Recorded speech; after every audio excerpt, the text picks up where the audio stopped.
Hey up, good evening and welcome to another episode of the Edufuturists podcast. This is not just any episode of the podcast. This is not an M&S episode of the podcast. This is sorry for anybody who listens outside of the UK and doesn't understand what I mean by that little joke. This is episode 250 official of the Edufuturists podcast. We've got more than that in the bank, but episode 250, mate. We've made it to 250. So, Mr. Hope, congratulations. Mr. Fitzpatrick, thank you for being part of it earlier on. Part of the history, part of the legacy. But yeah, 250 we've got to, and we look like this because even though this is going out after the awards and the uprising in Leeds, we're recording it beforehand. So Steve, what's he called? That guy? Schrodinger's cat. Yes, Schrodinger's cat. There you go. Can you just give me a synopsis of what Schrodinger's cat is, please, Steve? Let me just ask Gemini, just 1 second. Yes, very good, very good. It's basically where we're doing a recording, but we have to pretend we don't know when it's going to be. We can't talk about when it is, so we just have to elaborate and just pretend. We're dead and alive both at the same time, right? So it's happening. But this is a reverse Schrodinger's cat. Because we're recording it before, but we're allowed to say that we're doing it after. Is that right? Yes. Yeah, that's the one. That's the one. And apologies if anybody's listening that I'm coming across echoey or any different. This is not a new bedroom or a new house. I am in a hotel for this podcast. So it is what living it is. The dream, right? And doing an Edufuturist session tomorrow, Ben. Yes. Yes, an Edufuturist session with a college/university. So we're looking forward to that. So we've been busy, haven't we? Maybe we should talk about that as well. We'll talk about the other stuff. But we did our first joint keynote. Yeah, we did. This week. Oldham College, thanks for inviting us along. We shared our trends and the learning that we've done between me and you over the last year. And it went down a storm. I loved it. And I think we've had some really, really positive feedback, haven't we? Yeah.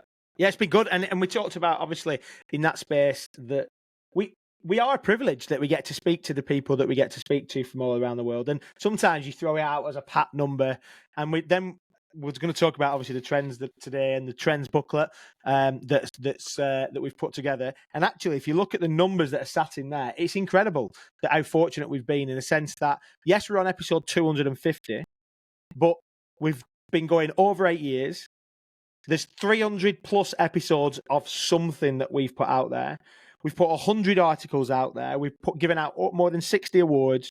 We've been listened to. Listen to this, right? We've been listened to in over 111 countries around the world, which is just like two lads, or was 3 lads from the north of England who are like chatting, chewing the fat, getting people on, some incredible guests that we've had on. But yeah, it was so we got to share some of that in Oldham.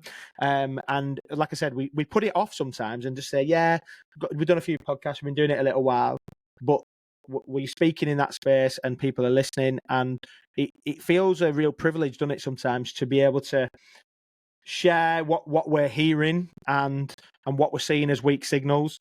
We're recording this just to give a bit of a sideline. We're recording this on a significant day in the UK. It's polling day, it's election day, so that gives it away when we're recording it. But ultimately, we know that this is significant, and for us to be able to talk about where education's going, or where we hope education's going, and then what that might look like politically, we know that this is an exciting time. So yeah, that was good. We also got to do some keynotes around AI, workshops around AI as well, didn't we? And supporting some organisations in that space. So yeah, it's been cool, man. It's been cool. We did a panel. We chaired a panel as well, looking at fireside chat. Yeah, it was a good day. It was a good day, and voting's important. So I know if you've listened to this backwards, you can't watch the adverts, you can't vote, or anything like that. I don't know if you're watching it on demand. Unless you're in America, and then you can vote when it's your time to vote, right? Probably. But yeah, I had to head down to Peterborough today, and I cut it fine because I was like, I need to set off at 6:30, but the polling station doesn't open till 7. So I waited outside of the polling station until it opened. Literally was banging on the door, Not that, because I know that legally they do, but did it and then literally jumped in the car and just made it in time. So I was like, it's so important. I was like, I can't not. And I'd explain to the organisation that's what I was doing. So yeah, significant day. We're pretty glad. Originally, the plan was to have it on the 4th, wasn't it? Yeah, the plan for the event was the 4th. Yeah. So that would have been interesting. Ben, Yep. definitely. If anybody attended last year, remember Ben's song. We won't talk about it too much, but that would have been interesting. It definitely will have been sung, and might even be sung by the time we've listened to it. So Ben, I can't believe you did that last week. I haven't done it I haven't done it last week. I haven't done it yet, and I'm also not going to have done it anyway. Whatever happens, I will not do that song. I'm also not going to drink as much, so or won't have drunk as much. Oh, it's well hard, this Matrix thing, isn't it? I feel like Neo. I'm red pill, blue pill stuff. But let's just talking about that. There are more guests this year. Yep. And they will be drinking, I'm sure. If they're a non-drinker, then there'll be a few. But I think it's been wonderful, and we and I don't think it minded sharing, but we met up with Paddy McGrath, one of the paddleists, Paddy from Textile, and what he shared with us, he said, everybody keeps saying is, don't worry about meeting up. Well, obviously, of course, you're going to the Edufuturists Uprising, and I was like, that's a real good telltale sign that the community sees this as a key event. I don't know how that happened. Nope. But I'm so glad that it has, and I feel so proud that we've built something that everybody wants to go to and meet up with their community at. So, that's fantastic. But yeah, last year we had 100. This year we're at 150. The venue is going to be packed to the rafters. It's going to be a very funky punk venue. Yep. So Bob Harrison, I know you've already gone, but we've got a clicker. We had a clicker. Let's see how the AV holds up. But I'm excited for it. I'm excited. So yeah, to grow by 50% or in terms of the numbers booking on and everything else, is just makes us really proud. I know, Ben, we've talked about, haven't we? It just makes us heart sing a little bit that we feel that the community is coming together. It was never really about us, just about us. We started to dance like many people did before us, and we just want to try and create a movement that people feel part of, not just something they look at from the sidelines, that they feel that it's theirs as well as ours. And we love that.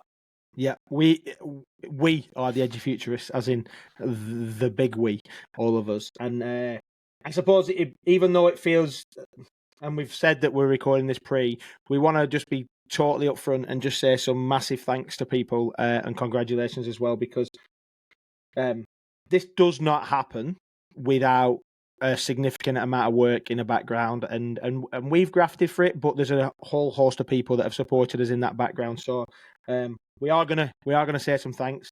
One of our biggest thanks has to go to somebody many of you won't know, but somebody that has helped us with a lot of the technical elements in the background, whether that's design, helped us with our website that's been launched, helped us with some of the other technical stuff as well, in terms of booklets, presentations, all that stuff. So it's a massive thank you, Mike Walker, for all the stuff you've done. Check out the work that he's doing with in the world of print and design as well. I know that most people who've seen that content and that copy are like, this is incredible. So massive thanks to Mike. And then tied to that, on the night, we the fireside chat, the panel, the conversation, chaired by the legend that is Mr. Ian Phillips. Massive thank you for pulling that together to have that conversation about the war for teachers, and then the panelists that have supported him in that conversation. There's a number of different people that have stepped into that breach and had the conversation even before the event, as well as the people at the event. So thanks, Ian, thanks, Mike, thanks to the panelists who've been involved. Yeah, and obviously to start those people that have feel like they're part of the community, those people who've committed and ultimately supported us and the community by attending. People vote with their feet. Yep. And we're always proud that when we put it on, that the numbers keep growing. And we'll talk about potentially next year at some point. But yeah, for all of those people that booked on, those people that told us we'd love to book on, we just can't make it. Some people had reasons why they couldn't make it, but those 100 people that attended is just unbelievable, really. So thanks for everybody for coming. Thanks for listening. If you haven't subscribed, please subscribe. We're currently at at 63%. Our ambition is to get to 50%. Oh no, sorry, Stephen Bartlett. Yeah, sorry, So, Stephen. Sorry, Stephen. Stephen Bartlett. Wrong Stephen. I was, I don't know what happened there. I lost my, out of body experience. But our aspiration is to obviously, the podcast is something we're passionate about, and we want people to continue to listen and subscribe. But by giving up their evening, by attending, for those people who are shortlisted, congratulations, and thanks to everybody that is shortlisted, to all of the winners, but also to the 11,000 plus people, or even pre that, to those people that nominated those people, to be shortlisted, and then for those people that are shortlisted and winners, but also the massive community on social media. It's only one vote, and we'll thank the judges in a second, but over 11,000 votes is significantly more than we've ever had. Yep. And again, we sound like absolutely blown away. Each year we do it and we're like, let's just try and beat it. And this year we absolutely smashed it. 11,000 people voting. It's just massive, really, for us again. And but not just for us. It shows actually, them supporting each other in terms of what they believe in and the great work that's happening across the UK in further afield. So thanks to everybody that nominated, everybody that voted, to the shortlisted, to the winners, to those people who haven't been shortlisted and just there to support their friends or just the community and people potentially they know. So massive thank you. And like I say, we've had people voting online, but a lot of this happens and it's a massive amount of work now for the judges to put in. So Ben, you'll have to jump in if I miss anybody, but thanks to Bob, Grace, Carolyn, Joe, Lawrence, Dave, Sammy, Fiona. Oh, keep going, Steve. One more. I knew I'd forget one, and that sounds terrible because people are going to be listening back saying, "Why You know did who it is, don't you?" Dan. It's Dan. Oh, I'm not bothered about forgetting Dan now. I'm all joking. Right. Okay. So I feel a bit better. No, I don't really. But no, thanks to. I can't believe I almost remembered everybody. But Dan, we still love you, mate. But thanks to all of those people that to those judges. Absolutely. It takes a lot of effort and a commitment. But their commitment to judge and their commitment to the future education, a lot of those will have attended this award. A lot of these people listen in. But thanks to the judges to take time to read through all the submissions and the supporting evidence and the additional information that we provide to them and meticulously go through that and make that judgment. And there is a lot. There is a lot, right? Like we pulled together a slide deck, and they'll explain to you with supporting evidence. A lot of people come and provide a lot of evidence for their nomination or for why they're nominating somebody, and then these people get to present a little bit of shortlisted information. The other group of people that we absolutely can't forget, and this event literally does not run without it. We're not about making loads of money. We don't. It washes its face, and we have a really good night. But that does not happen without the list of partners. And it's interesting. I want to be really clear that we use the word partners on purpose. We don't use the word sponsors, even though we know that they are sponsoring an award or sponsoring a certain area. But we call them partners. We choose these very carefully. We have people that have been with us right from the very beginning. But I want to just say, and I know that Steve, we echo this conversation about a massive, huge thank you to our partners. So I am going to list them. So please just bear with it. But a massive thank you to Sensor, who have been our headline partner, brand new for us this year, but thank you for your support. They've been our headline partner and supported us, and then the others that have supported us throughout the whole process. That includes Six Connections, Glean, who also hosted our event on the Friday morning as well. Metaverse Learning, Quizzes, Net Support, one of those that have been with us right since the beginning, alongside another one, Canopy. Thank you for the team there.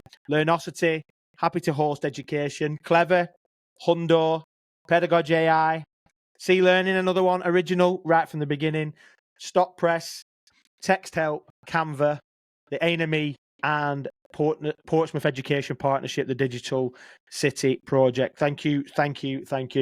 We couldn't do it without you. And if you want to sign up for next year, just let us know. So yeah, it's been and on that note, I suppose it's worth mentioning at the top here that we have booked 2025. It feels like crazy booking it out so far, but we wanted to make sure that people have got an opportunity to get in early, and so 26th of June to Thursday night, 2025, and we are moving. So we've been in Oswestwhistle for 2 years. That's the heart of England. That's where I live, if anybody doesn't know. So we've been in Oswestwhistle for 2 years. We did 3 years online, and then we went back face to face last year, and we will done. This will mean we'll done 2 years in Leeds. Next year, on the 26th of June, 2025, we are going to 53.2, which is a cool venue in Manchester.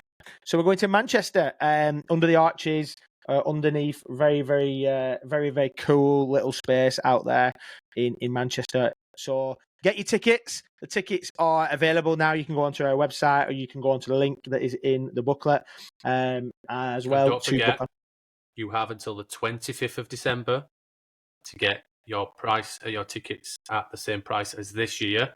So we really appreciate that. That's around 6 months before the actual awards. So Christmas presents, get them ready. If you're getting to that point and listening to this really late, you've got until the 25th. If you haven't got your brother, sister, spouse, or even your kid something, probably can't attend, especially if Ben's had a drink. But buy them anyway, and then they can gift it on. But yeah, we're excited. What are the 3 words? What are the 3 words of the venue? The 3 words. This is class. So we went on what 3 words to get the location, because we think that's a cool thing to do. And the 3 words are define, lame, gifted. Read that as you will. But we thought that they were appropriate. What 3 words location for our venue for next year, which is at 53.2. So yeah, 26th of June, 2025. Get your tickets. You'll probably be able to go onto the Edufuturists website and grab hold of that. Uprising.edufuturists.com probably will have been set up by that point, hopefully. Anyway, but yeah, exciting times. One last thing I want to mention, Steve, if that's all right, before we get on to talking about trends, and that is our massive thank you to and recognition to the legend that is David Price, OBE. David, as many of you know, was a massive influence on many of us, and sadly passed away earlier this year. And we decided and hoped, and we had a conversation to say that we'd like to honour David's legacy and rename our Outstanding Achievement Award in his honour and in his memory. We spoke to his wife Claire, and she was delighted that we would want to do that for David. And we announced, obviously, that Donald Clark was our winner 2024 for David Price Outstanding Achievement Award in partnership with Learnosity. And yeah, it was an absolute honour. We've watched the tributes to David, and we hope, David, that you are honoured. I know you'd hate it. We all know that you'd hate it, the fact being a centre of attention and being recognised this way. But we love you, mate, and we're very grateful for everything you invested in us. So hopefully we'll do you proud, bud. And that's what this is. That's what this is about. So massive thank you. Yeah, to be able to do that. Privileged to be able to do that. Yeah, it was our gift to give. Obviously, David's family's gift to receive. But watching those videos and putting that together, yeah, it was pretty tough going, But the love for that man is, I suppose, an aspiration for us. We talked about that, didn't we? The how people feel and how they talk about you when you've gone is a real lasting legacy, I think, isn't it? And hopefully, you say often we stand on the shoulder of giants. We've been doing this podcast for, I've not been involved since the start, but let's say there's a total 8 years. But some of these people have been pushing the agenda and the envelope for decades. Yep. Donald Clark, Bob Harrison, Zagata Mitra, Valerie Hannon, David Price, all of these people and so many more that the list goes is actually pretty good. They started the movement that everybody else is starting to, in the dance that everybody else is trying to follow now. And we salute those people, and that's what we want. That's what we want the community to be. So yeah, David's hopefully is listening up there, probably playing his guitar and maybe Yeah, making piano, some sour yeah. bread. Maybe making some Sourdough bread and a soup. Yeah, definitely. So laughing at us and just going, guys, what the fuck are you talking about? Why That's have you absolutely fine done as well. this? Why have you Yeah. done this? Will you stop it? Yeah. So, Yeah. but no, I don't think we can give back. But Yeah. yeah. So the trends. Yeah. We kind of talked about it before we came on air, didn't we? It went for printing a little bit in advance, but actually, do you know, and a shout out to you, Ben. To be fair, like, do you know, really privileged and honoured, not just blowing smoke up your ass, to work with an individual like you that, you know, is so driven, so efficient, and probably take me for a walk at times. You know, like, you know, has to carry me through. You know, I'm sometimes not the most organised, but, you know, really is driven to work behind the scenes to move this thing forward. And you and Mike, and also just on the trends, to those people that submitted. Yep. You know, this year we've put in we've asked the community and they've really spoken. So those people have submitted, but for you and Mike to put that together, and Stop Press as a wonderful organisation. I know that you're part of it, Ben, but yeah, massive thanks to you to pull all that together, the design stuff. I struggle basically with the simplest of designs, and you pull that together, and people are seeing it on the night presentation. So thanks to you, mate. A lot of work, bigger than better. That's what we've tried to achieve in everything, and bigger and better. For sure. And the book, we talk about pride. It is something to be proud of. You know, that trends booklet is unbelievable this year. Unbelievable. Yeah. Thank you, mate. That's very kind of you to say. I know we've worked together. You've pulled a lot of stuff into that, and we've all worked together, and the community have come together. And like we said, Mike has helped pull that design together. Just in we work together, and it's just brilliant. And interestingly, what I really love about this, because people are like, well, what's it for? What's it for? Well, the principle is that we give this out to everybody who comes to the event, and then we'll send this to those people who couldn't make it, in terms of those who have got a certificate, highly commended, one of the shortlist. They'll get a copy of that, and then we'll have some about, right? So what we're trying to do is trying to get this into people's hands, and the right people's hands. And this is a bit of a strange plea, perhaps, but if you know somebody who needs to hear about this, whether they are in government, whether they're in awarding bodies, whether they are decision makers when it comes to EdTech or whatever else, we'd love to put this in their hands. There is a digital version that you can grab online, but if you want a physical copy of this, we'd love to get these out to people, and we'd love to discuss this. We've put it on the website. We obviously talked about doing this at Oldham College, but me and Steve, this is what we're about. We don't just like do a podcast or a run a business because it makes us some money, because it's not, financially it's not about making the money, right? And if we can help organizations navigate some of these trends, navigate some of these conversations, and maybe even come and discuss some of what these implications are for our organization. Last year we talked about 4 trends, and there is some similarity and crossover for the 4 trends coming in for this year. And interestingly, the 4 trends, the phrase that we use on the front of the trends booklet is about that global signals, and almost that the future of education, what we're seeing as weak signals. Some of them aren't that weak, actually, but talking about what they are. So the four trends, and we'll unpick these, but the 4 trends, just to give you an oversight. First one is about holistic education, and this is the idea about how do we supercharge the full human skill set in the age of AI. So, like, more than just results, more than just that element. The second one is about culture and strategy, in that order. So we're talking about why it's important to build a really strong organizational educational culture, but then build strategy from that, not going straight to the strategy, which is where a lot of people try to go. And we're seeing that as a trend, that those people who are making a difference are moving into that. The third one is lifelong learning, and we're a bit cheeky in terms of our subtitle for this, about leveling up without Gove. The idea, for those people who don't know, Gove is Michael Gove. He used to be a former education secretary, but he was the leveling up secretary. I say was. I'm hoping that's past tense. But anyway, past tense, and also hopefully he's gone beyond oblivion. Yeah, hopefully, and never to be seen again.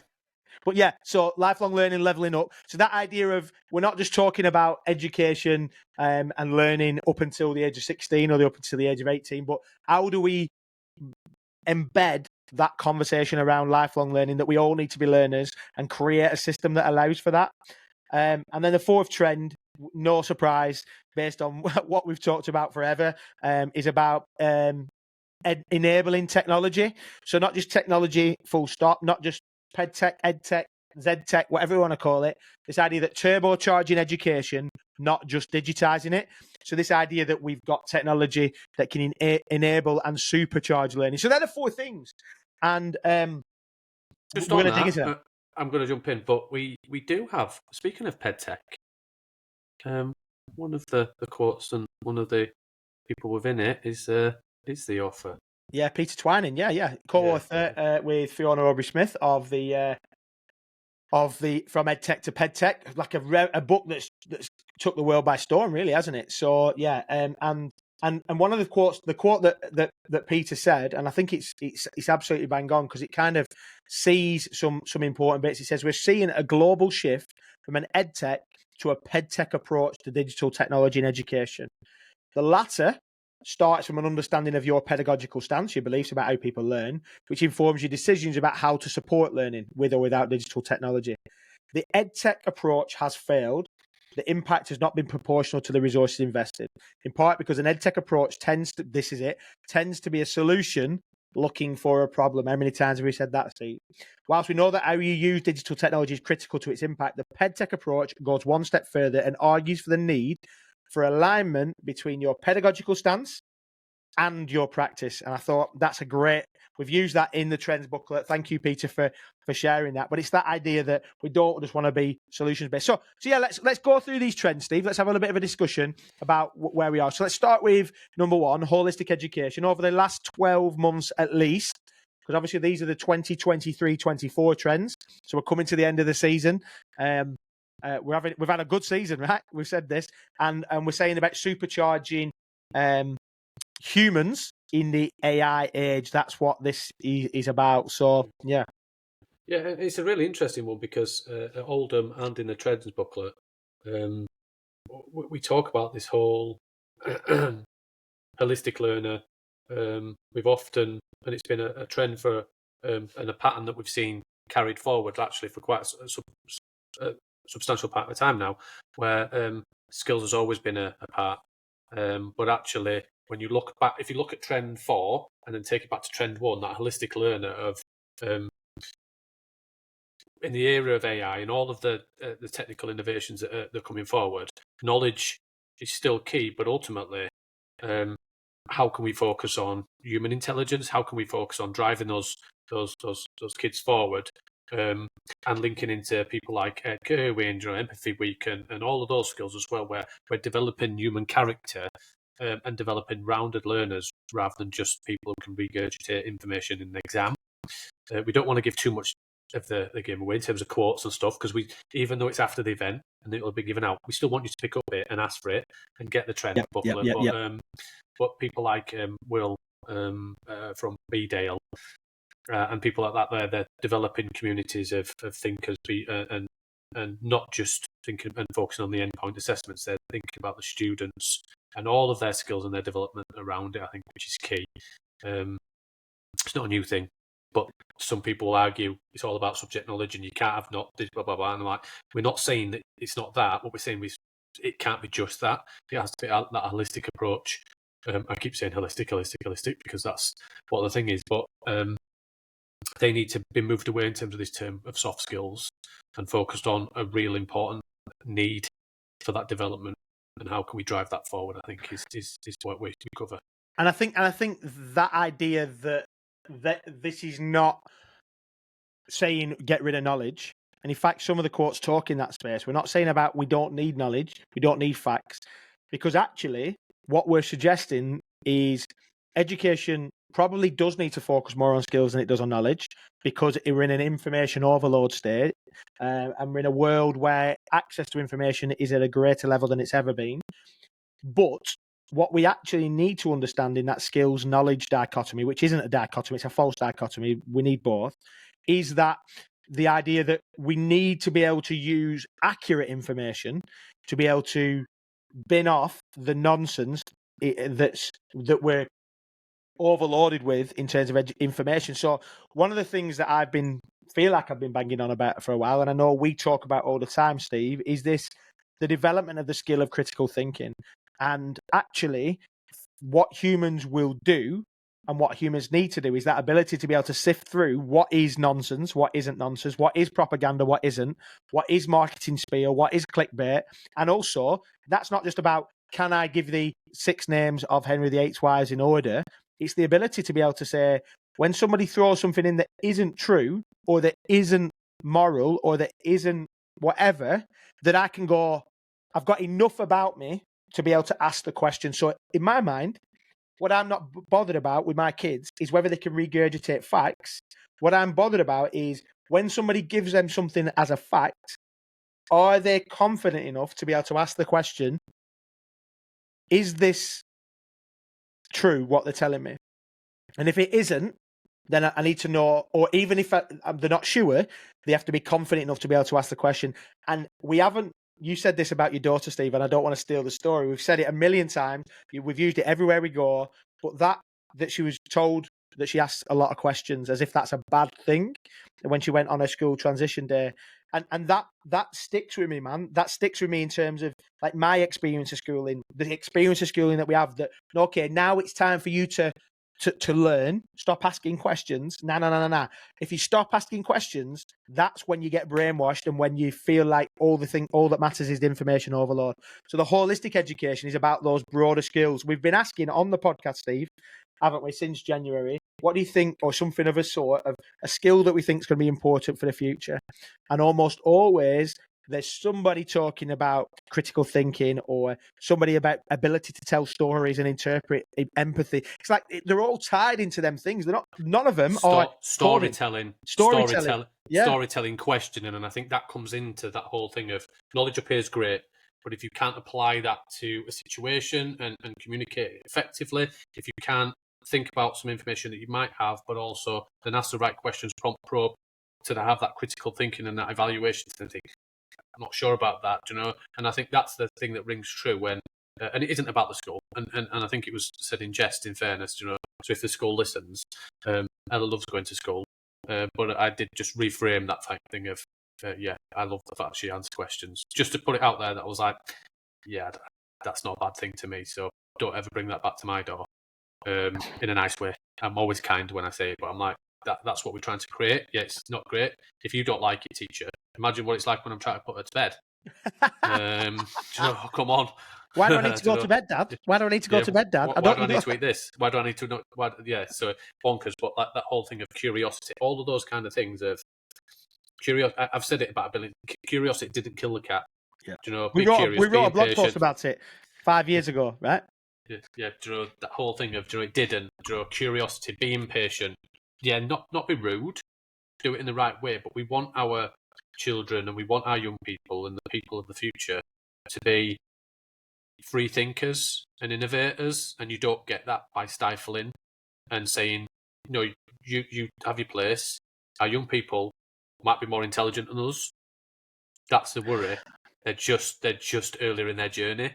And I always thought that as a teacher, and I used to say that to the groups of people. I was like, don't be naive to think that I'm more intelligent than you. I'm just more experienced than you. I've got a bit more life experience, probably more intelligent at that. And a lot of them were 16 and I was probably 30 at the time. But that was a questionable thing, probably why I left it. But that's what we want to do. Free thinkers, pushing the boundaries, because if you don't have those people in the world, yes, you need your little chunkers and you need your people who are going to just get on and graft, but you need variation in the world. And I think by just teaching and saying, you people who are good in exams, you're the successful people, we're not teaching, we're not preparing for failure.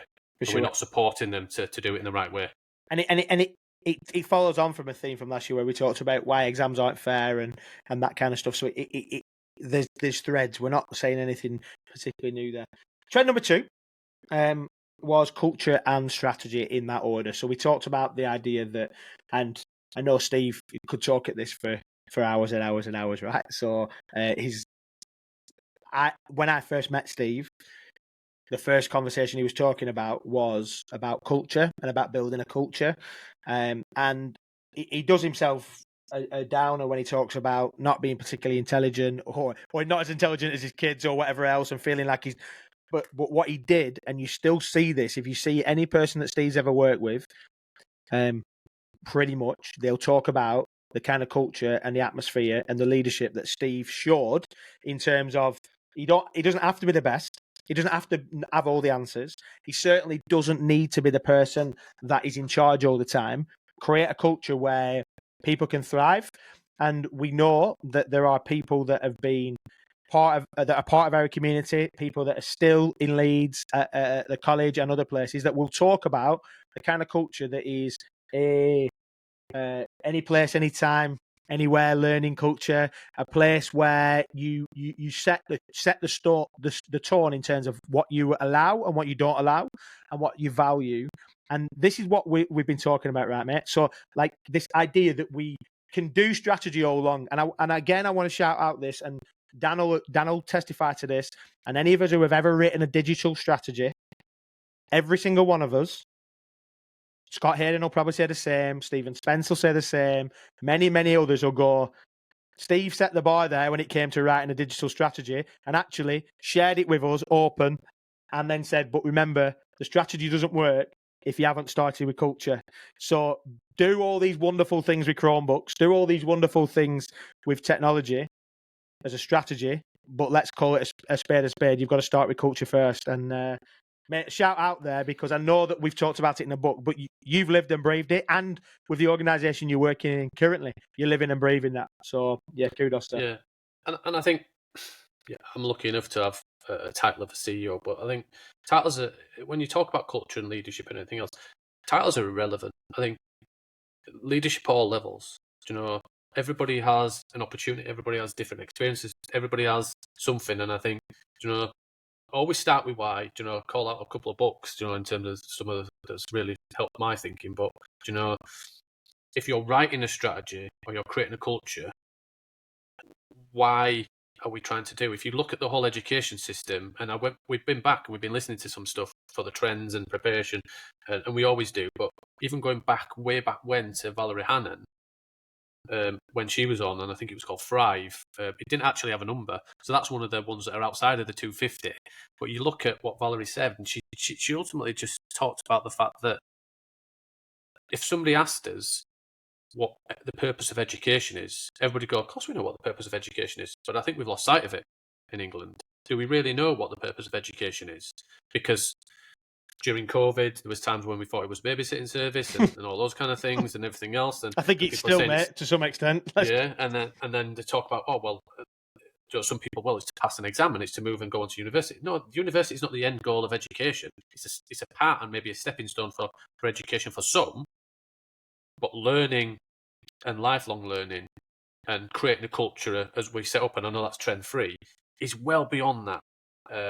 I remember working with a college in Wales, and I said, before you do your strategy, let's start with why.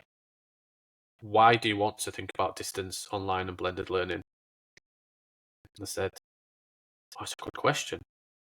And then we talked about the demographic, the fact that some of those students were quite remote and having to travel for quite a distance to experience the same learning experiences as what somebody was traveling 10 minutes to get. And I said, okay, so you talk about equity of quality. So equity of access to quality learning, regardless of where you come from, your situation, and everything.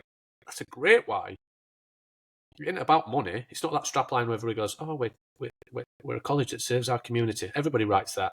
That's not a why. It is, but it's beyond that. And I think we have to get back to the why of education, but narrowing it down to every institution, every team, get the culture right. Yeah. Psychological safety, look after your team, build the tribe, not just people that look like you or think like you.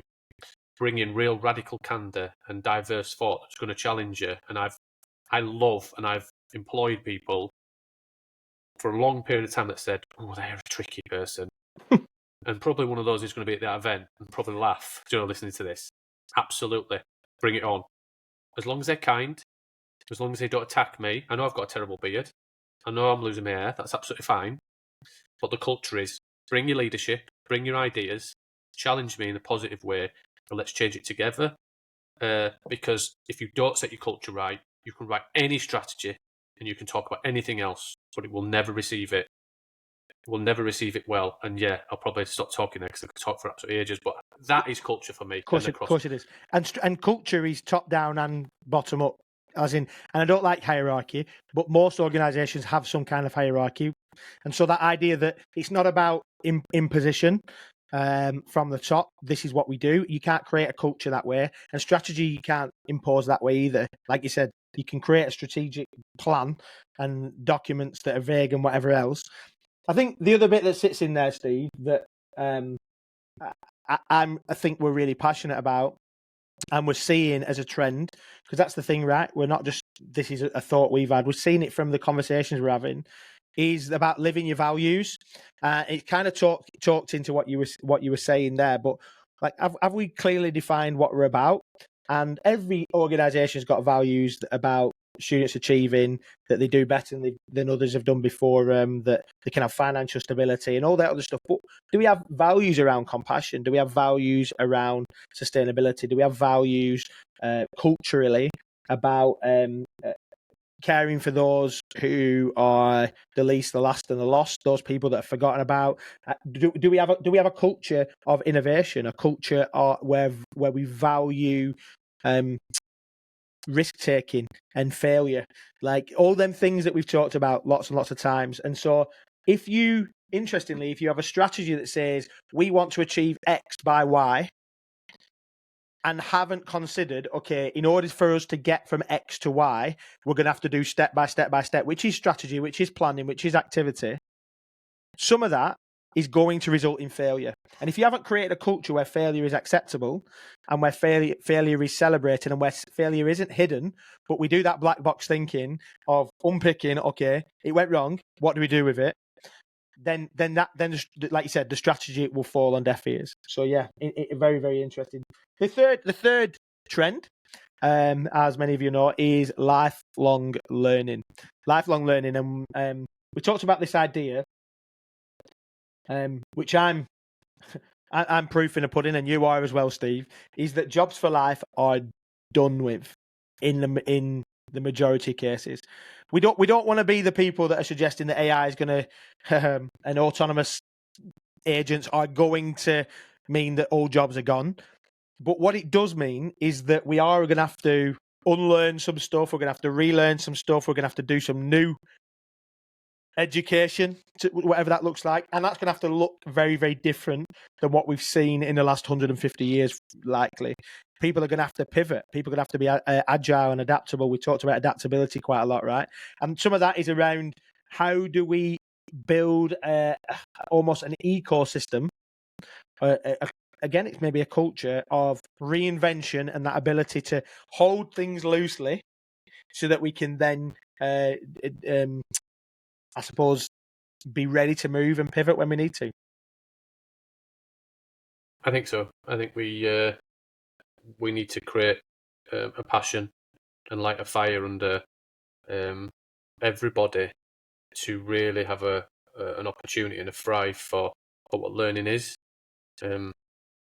If you looked at the statistics of people that learn a language or learn something, let's say DIY, in a college setting, they still exist and they're great for some people. And we were to ask the audience at our next event or anything, a show of hands, I don't know what the percentage of the audience would be, and if we did a poll online, what the audience would be. But if I was to say, anybody watched anything on YouTube or been on Duolingo, or has anybody done this and done something? This is the thing where, do you know, how many times have you learned something by doing it, by practicing it, or By through playing, different means now? by playing. Yeah, and that's the thing, by learning to play. And I think that's what lifelong learning is. It doesn't have to be, oh, I need to go back to university and retrain or something. Look at education as an example. Lifelong learning in education starts with the students, but ultimately, how many teachers go into the profession of teaching, but then become line managers and end up as a head teacher or a principal?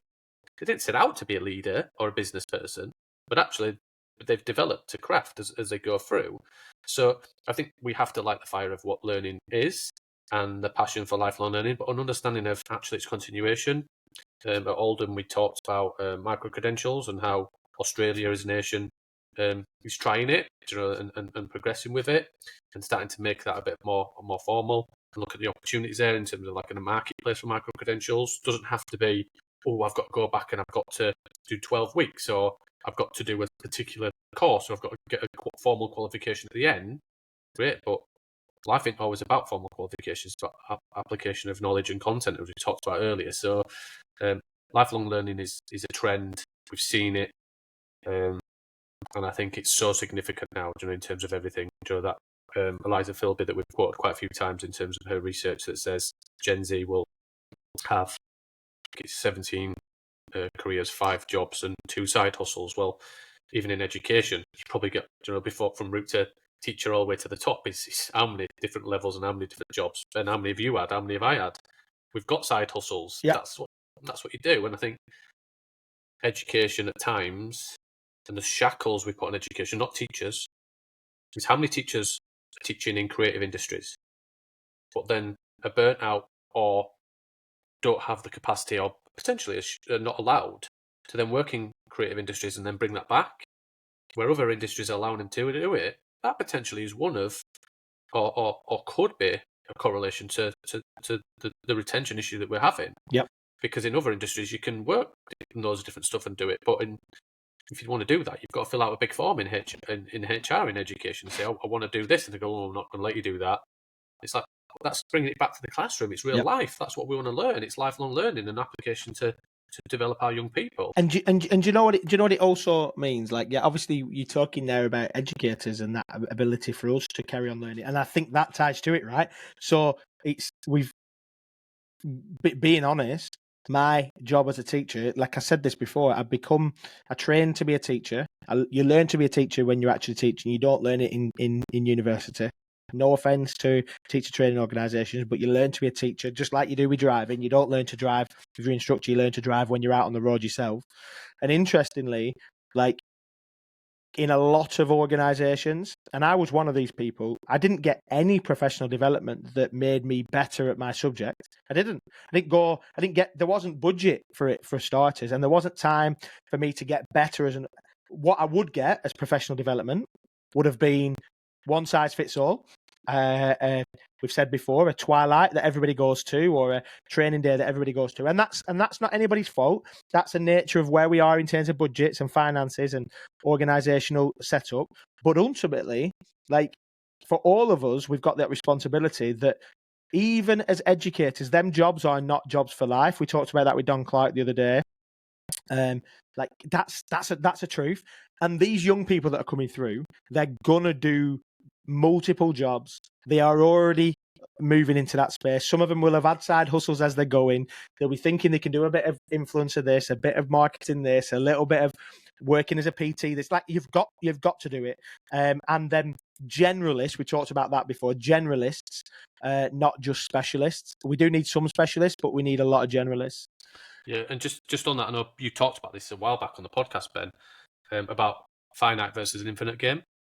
I can't remember, but it was a while ago now. But we did. And I think what we've done at times is we've made learning a finite game, and I think this is exactly what you said, and I remember it well, where you said ultimately learning is not a finite game. But what we're saying to young people, and as we go through education system, is just get TGCSEs, and then you can think about what you want to do. And then when you get to there, we're seeing those endpoints. Like, I remember education. I was speaking to somebody over there, and they were like, let me just get Ofsted out of the way, and then I'll do this. And I was like, I wrote a LinkedIn post, what actually wasn't anything to do with this, but I use this example and I relate to it. 1980s Nike advert around innovation and progress talks about there is no finish line. There is no finish line in education. There is no finish line. It's not a finite game. It's an infinite game. What we need to teach our young people and everybody in the world now is learning is lifelong. Learning is progression. You're always progressing and gaining and understanding and bettering yourself in different guises. Learning doesn't stop when the bell goes and when the summer comes, and when the exam finishes. Yeah. Let's create that passion, and that's what we talked about at the beginning. Let's light that fire of a passion of whatever it is. You might have to do other subjects and other bits that you might not like, but that's life. Get over it, move on, but continue to find that passion and learn about it and carry it on for you, because that's what really ignites and inspires people to find a passion and push For sure. it. And then that will tie into trend number 4 about enabling technology. So trend number 4 is an enabling technology, turbocharging education, not just digitizing it.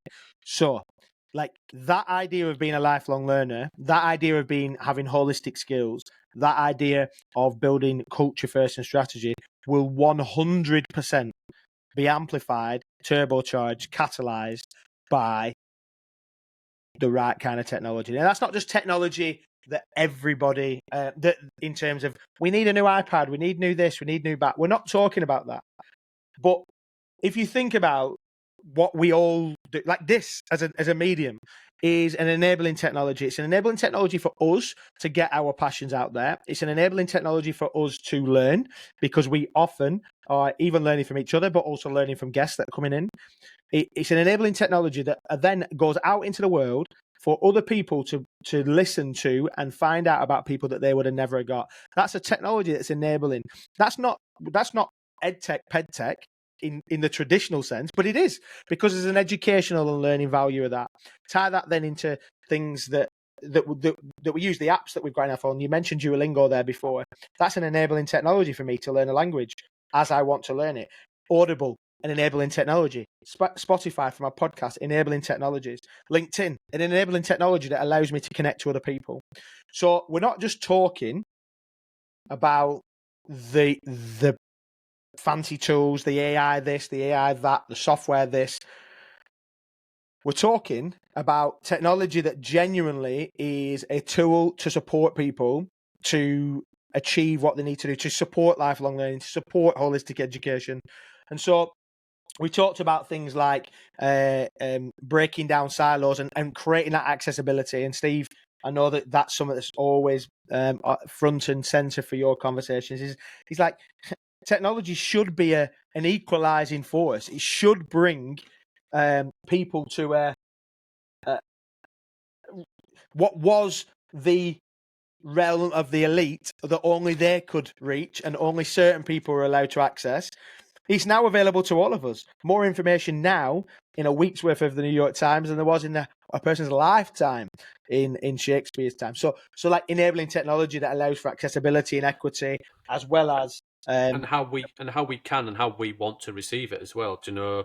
And I know we're both Google fanboys, Ben, but we're not using Google now. You're on a MacBook as well, and everything else. So it's horses for courses and tools. But if you look at Illuminate, just as an AI example, do you know, if you think about the context in that in terms of HE and everything else, how can a 500-page document using an AI create big artificial intelligence runs through it as an experiment and then creates a 7-minute artificial intelligence podcast for people to listen to, get out of the space and not sitting at a screen. We talk about screen time. Okay, we'll give them that. And then if you think about, equity of access, we've got a real opportunity with things like Chrome OS Flex. For free, the best device we've had and the most sustainable one is a device that already exists. And I'm not a plug here, but you tell me any other way where we can get some old devices and a device into every kid's hands in this country, cost effectively. That is it, because you don't need a license. I don't know Google, in terms of give them. How many? I'd like to see the statistic, and I don't have it on me, of how many devices that are just out of date that businesses no longer want. What we're doing with them? They're going back. Are they getting some money back from? Give them, and let's really level it up. And I know it's not just about a device. There's so much to it. There's that passion for learning, lifelong learning, that they want to take it and try it and everything else. But AI is shifting the bar. Look at what Donald Clark said in the recent episode. That whole thing of accessibility and AI has come hand in hand and has transformed it in terms of access to learning, speech to text, text to speech. All of those great stuff has happened in the recent history that wouldn't have happened before. And ultimately, those accessibility features make learning accessible to all. how many people that can take the stairs, take the ramp. You know, that accessibility feature is there, but AI, I think, is a massive enabler and will hopefully transform and enable learning, whoever you are, wherever you come from, irrelevant. It's not the haves and have-nots. Let's really level it up, I think, is significant. And technology, my view and our view, is that it will completely change the game. Yeah, it will, and it is, and it will do. And I think that's where we sit. And from an AI perspective, I think the other thing is we talked about in the session in at Oldham, and it's something that I've been banging on slides for a while. It feels like it's talking about, well, where do we see education going? So we've talked about education becoming personalised. We've talked about education becoming accessible. We've talked about education being discovery and about exploration. We've talked about it being there's choice in it and autonomy. We've talked about it being creative and all the other elements, project-based. All them elements are made easier, more efficient, and better with technology. So I'm not saying technology is the only thing that they need, but I think in that space, like, if you think about like how students record information, if they've got a digital notebook, yes, handwritten, and there's science that suggests handwriting is a good thing, but handwritten then digitized, or handwritten on with a stylus that then goes into a place that they can then search and they can use AI to add to that. Oh, they've got a notebook like Notebook LLM or Notebook LLM by Google, or whether that's Notebook in Copilot, whatever it is, that space digitized, it just becomes a supercharger. Like, none of us want to go the hard way. Like, none of us see faster route available on our Google Maps and ignore it and decide, no, I want to go slow way. And it's not all about speed, because sometimes the truth is that efficiency is not just about speed. And I said this just yesterday in Barnsley. I said, if you're using AI to create efficiencies and to get you there faster, to create time, and our good friend Scott Hayden's talked about how much time generative AI can help, that over 5 hours worth of time per week for FE lecturers. But what is that time then used for? So, like, it's that whole broader conversation, is that we save ourselves some time so that I can see my kids more. I can save myself some time so that I can go out for a run and do some stuff for my mental health. I save myself some time. So do you know what? I can go home and cook a meal rather than getting takeout on the way home. It's not necessarily so that you can do more work. It's so that you can be who you are and do more of the thing that fills your cup. That our good friend Action Jackson talks about. Mate, like, we could talk all night, as you would say. And I know that we've got a whole host of fantastic episodes coming up in the Life of the Edufuturists podcast. We know that this Edufuturist Awards that we've just done was a benchmark. Next year, bigger, better, not just for the sake of bigger or better, but to make a difference. And hopefully, as we're seeing these trends, we can then go beyond just talking about them and writing about it in a book, or talking about them on a podcast and getting people together on it. But we're actually, when we're reviewing the trends booklet next year, we've been talking about, and that has helped us in this government conversation. That has helped us spark this conversation when it comes to schools, colleges, universities. So that's the open the plan, right? In back end of 2023, we didn't know whether we were going to continue. You know, we were in a bit of a state of flux. You know, Dan was obviously, you know, as everybody that listens, and since we started the new season, Dan stepped back. We still love Dan, still good friends with Dan, but Dan made that decision because of his travel and everything else, and rightly so. And we had that conversation, didn't we, Ben? And said we still have that fire in his bellies. You know, we still think that other people, and people kept telling us, you know, why have you give it up? Why has it ended? So we brought it back. We booked some people in, and we've had some fantastic guests since we brought it back. And then you said, okay, if we're going to do it, why don't we do the event again? And I said, maybe this year, but not this academic year. And you went, why not? And we were like, oh fuck it. And then we went, oh, you know, we'll do it. Oh fuck it, let's just do it. So bear in mind, we've had 6 or 7 months to plan this one. Less than that, mate. Look, It's not even and that look, long. yeah, and look and find a venue and the DJ and the food and everything else that goes with it, and the craziness. And Ben setting the benchmarks. Ben is a wonderful individual, but Ben always goes, you know, when we have the awards, we've obviously got to do the trends booklet, and we've got to have the new website, and we've got to have we'll book the venue for next year. And I was like, and I just sit back and go, absolutely fine, because I know we're going to make it happen. And it's a bit chaotic, and we're a bit like swans, where we're kicking like hell behind the scenes, but we're on the water. Everybody just goes, I don't know how you do it. There's a lot of kicking. Yeah, and they're like underneath, you know, to make us look like swans. But we've done it, and yeah, man. after 5-6 months or whatever it is, 4 months of planning for this year, I'm really excited to see what we can do next year. For sure. And also, we don't know yet. But watch this space, because we're only going to have one awards. We want to continue. We're at Powerhouse of the North, and we want to make sure that the North is representative, and that's why we have the awards up north. But we've got a massive community around the rest of the UK. And beyond. Watch this space. And beyond. Yeah. And beyond. So if anybody's international and wants to bring us over for a conference, or for us to host an event at your place or your organisation, we're open to those discussions, because we could be doing one before the awards. I'm twitching to not give too much away. Mate, don't say we haven't booked it yet. No, we haven't. But hopefully we'll have an event that isn't the awards, but is isn't in Leeds or Manchester, right? It's not in the. It's not in the north. It's not in the north. It's not in the north. So we're excited. Hopefully you should be. We'll see whether you can guess where it is. In the meantime, if you see us face to face, or just interact with us on social media, or on our newsletter and everything else. But I'm excited to see where we take it, mate. For sure. We lit the fire, and we're still passionate about it. And people have voted with their feet. The listeners are still listening. Don't forget to hit subscribe. 63% to 50% to Stephen Bartlett.